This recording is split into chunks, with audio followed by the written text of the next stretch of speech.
lwaki kubanga tubadde ne by elections mu bitundu ebirala lwaki bwe kituuka wano mu Buganda waliwo ekiruyi obusungu embeera esembayo okuba embi nnyo mu kalulu ate n'ekisembayo okuvala ebyabaawo ku nominations ate ne mu campaign ebyeyongera ne bibaawo kubanga kyalibadde kirowoozebwa nti oba oliawo ensobi yakolebwa kale waliwo ebitatambula bulungi twafunye ekyokuyiga naye bw'olaba nga yefuuse enkola n'omuntu yenna aba yeekanga aba atidde kubanga kino kyekigenda okubeera ekiraga kiki ekinaakolebwa mu kulonda okwa bonna okujja naye ate n'ekisembayo nga NRM ku bimu ebyaleetesaawo enkyukakyuka ez'omuggundu mu NRM byali bikolwa ebyokutigaatiga obululu n'okubba akalulu kakati ate kati kisuseewo kubanga ne violence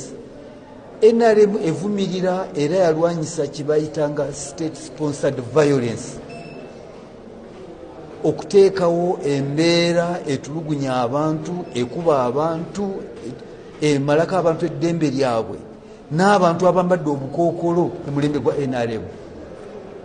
kyate kisuubiro kati Yes, oli ku Yugi Update TV kusinzo bango tuwuliriza webale kwekumira ku mayungu gano mukwano gwange gwali yampuliriza abali emitala w'amayanja abali Qatar, Dubai, Saudi Arabia, abali mu Canada, abali Oman, abali mu US, UK, abali mu Canada, saako nammwe abali wano South Africa, nammwe abali ku mirwano Kenya, Tanzania, mbatumiddeko nnyo mwebali kwekumira ku mayengo gano aga Yugi Update TV kubanga nkimanyi temuvaako wabula gwe ate nakubanga otwegattako yakusaba okkirire wansi waliwo ekigambo subscribe kikoneko obeerenga otwegattako ddala bulungi nnyo twerabirako na mukadde naggamba nti akadde ako kamakulu nnyo kakuyambako okuleetera notification message wabanga aliwo obubaka obuyingiddewo gwe mukwano gwange ali yampuliriza mbaagala nnyo era nga mbaagaliza ne weekend ennungi kati ekubigenda maaso era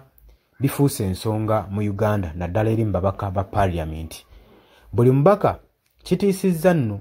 abo bannayuganda abandyetaaze okwesimbawo naddala okugenda mu nominations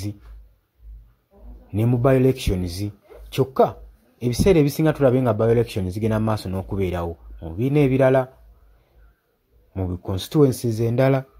twavangayo okulaba kavuyo kabaddewo nga mu by elections ezabadde wano mu Kawempe North ez'okulonda omubaka wa parliament agenda okubanga akiikirira constituency eyo era kino kiwuniikiriza eggwanga twebuuza ki ekigenda maaso mu Uganda lwaki ebikolwa nga bino bibeerawo okumanya nti kisajjuse era ne kitambula globally n'amawanga ageebunaayira eri abo bali mu diaspora mawanga ag'enjawulo US, UK, Canada bonna baavuddeyo dda ne batwala okwekalakaasa kwabwe ku high commissions eziwangalira mu nsi ezo okusobola okulaba nga batwalayo okwemulugunya kwabwe nga baagala bagende mu maaso n'okubanga bateekako ku Mwami Yoweri Kaguta Museveni ne gavumenti ye akazito bagezeeko okubanga baba sanctioninga one by one kwabo bonna ne ba military officers abenyigira mu bikolwa ebyokututuntuza bannayuganda n'okukola ebikolwa eby'ekitujju saako n'okubayiira abajeeti okujja nti bagenda kukwata abaterroristi ate nga bali mu just by elections kitegeeza ki nti kino yali kabonero akalaga nti okusirisa opposition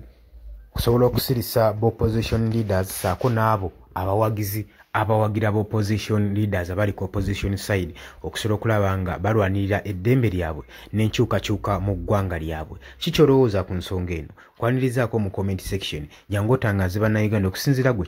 kyolowooza nkutegeeza nti eddoboozi ly'onooteekako lijja kuba nga liwulirwa oyo gw'oyagala lituukeko lijja kuba nga limutuukako gwe mukwano gwange ali eyampuliriza mbagaliza weekend ennungi mweraba